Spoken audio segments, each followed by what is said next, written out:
Is your anxiety getting in the way of your work? Are you afraid of making mistakes or failing because of it? Does it feel like things are piling up on you?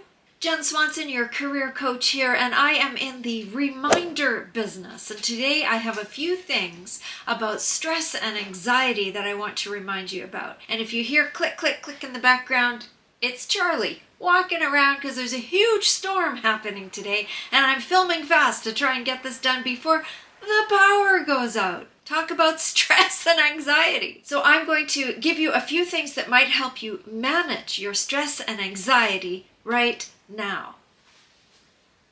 Anxiety is contagious. It's like a virus. The news can make us anxious and worried. There are people in your life, in your workplace, in your family, who might naturally be worriers and who carry that anxiety within them, and just being around them can make you pick up anxiety. There is a collective anxiety happening right now in the world with what is happening, with climate change, with the pandemic, with the economy, with everything that is happening right now.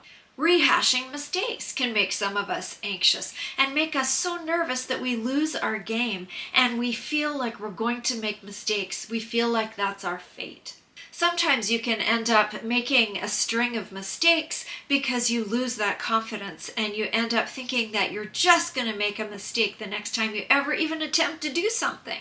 It can become a pattern of thinking. And you know that expression, if you think you can or you think you can't, you are right. Perfectionism is a beast. Unless you are doing brain surgery or you're flying in formation with fighter jets or something where precision and absolute utter perfection is critical, you might want to aim for excellence instead.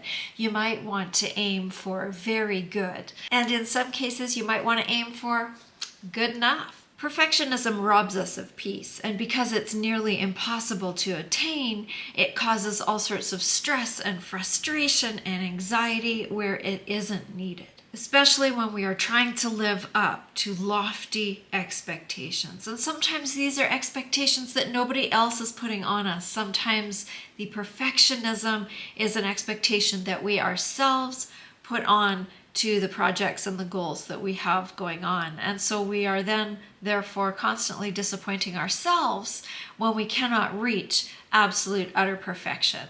So that is a big source of anxiety and stress. What is your expectation about perfectionism? Are you in the camp where you are a perfectionist? And is there a way to lighten up on that, to loosen that hold a little bit, to let some things not be absolutely, utterly perfect?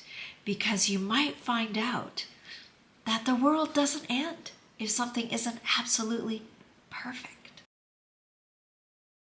Worrying takes up hard drive space in the brain. It sucks energy up and it takes away the energy and the concentration and the focus that you need to achieve success and to accomplish the things that you need to accomplish in a day. Is it possible for you to tell your brain that right now, this moment right now, you need to concentrate on the goal that you're working on and not to be bothered with all of the other things that are still going to be there in an hour, in 2 hours, at the end of your shift? Are you able to compartmentalize just enough so that you can give some time to your worries later if you must, but so that you can focus on what you need to get done right now? Your brain can take direction. And I've said this before and I'll say it again. Don't believe everything that you think, because the brain's job is to keep you safe. And sometimes it does so irrationally. There's a Bible quote that says, "Who of you by worrying can add a single hour to your life?" Worry is usually about what will happen in the future. So it actually has not happened yet. If you can practice staying here in the now, and that's what mindfulness is all about, then you are dealing with what is happening right around you in the present moment. And you can leave what might, perhaps, possibly, and probably never will happen to the future for a future time. Here's a secret, my friends. Your ability to do your job is not connected with your value as a human being. Your ability to do your job, how well you do it, how well you don't do it, is not connected to how valuable and important a person you are on this planet. Even though it might feel like it. Even though your brain might tell you, oh, you suck, you're a terrible human being, blah, blah, blah, whatever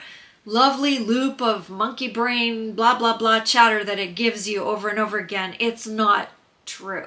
Your value as a human being has nothing to do with your ability to do the task, to perform the function, to do the work that you need to do at your job. This doesn't mean that you shouldn't strive to do an excellent job. We should always strive to do the best job. We should also strive always to be the best human being that we can possibly be on this planet. But they're not tied together, even though you might think they are. Charlie, can you stop?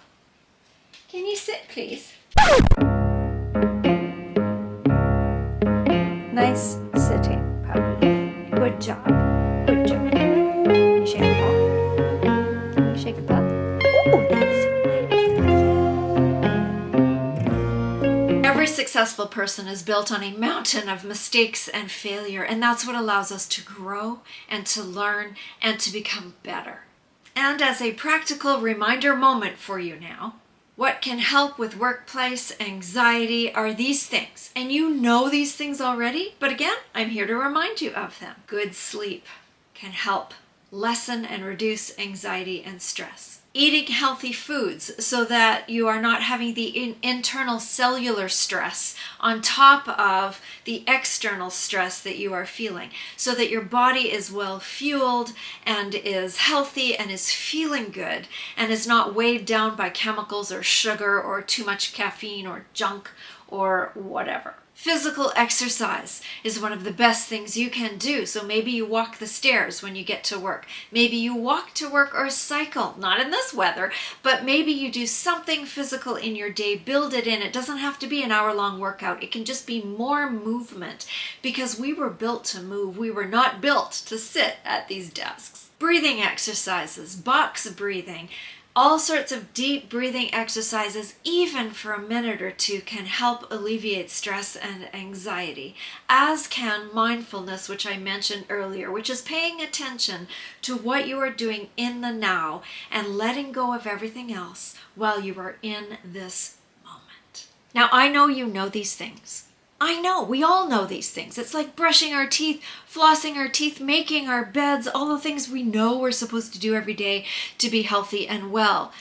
But it's, do you apply it, is the question. It's like filling out all the notes when you're attending a conference, writing things down and then putting the notebook in a drawer and never looking at it again. Have you applied these things? What are you going to do today? One thing you're going to do today to help yourself get into that state of well-being, to support your brain so that it can let go of some of the stress and anxiety that you are feeling. What are you going to do today? And yes, I'm looking at you. If you've got 20 minutes or so, I've got an audio version of a guided meditation to help ground you, to help center you, to help open things up so that you can let go of some of that stress and anxiety. You can keep going back to this guided meditation.